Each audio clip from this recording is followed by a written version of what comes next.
Hello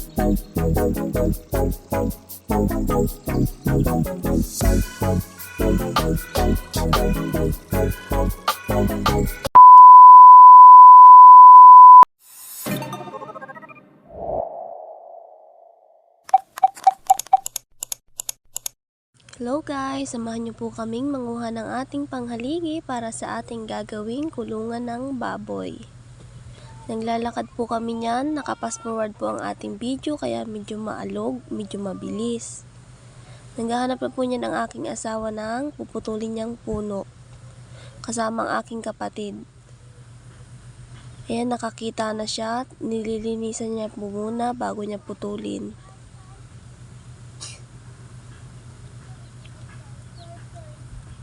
Nililinis niya po ulit.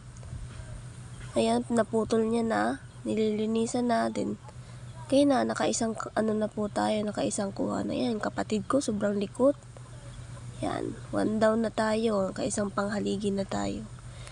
Maliit lang yan, pero okay na po yan. Pang lang naman sa kulungan ng baboy. Yan, nilapag na niya. Yan, kasama din po kami dyan. Naglalakad kami. Taga-video. Kasama ko ang aking mama, pati ang aking anak.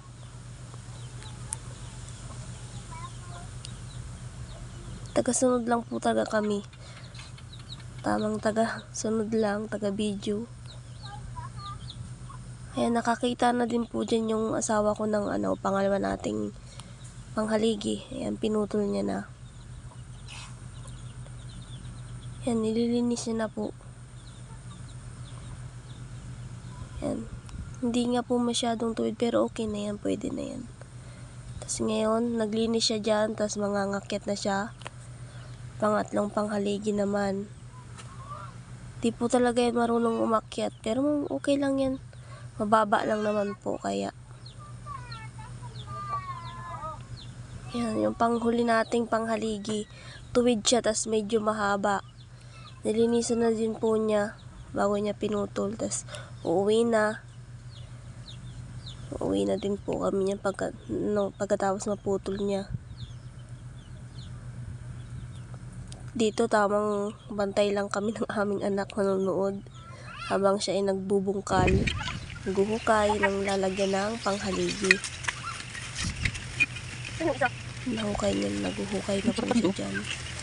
Nakapas forward lang po ang video natin para hindi masyadong mahaba.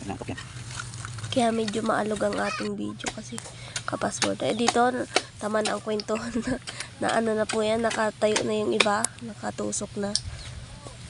Tapos ito yung isa, kaya pa lang niya, lalagay niya pa lang dito sa panghuling butas. Yan, lalagay niya na, itutusok niya na po. Nilagyan niya muna yung tilos para pag yung niya po, baon niya, mabilis lang. So, yan na. Ayan na po ngayon. Tatabingan na lang. Then, okay na. Bubong. Yan. Papako siya dyan.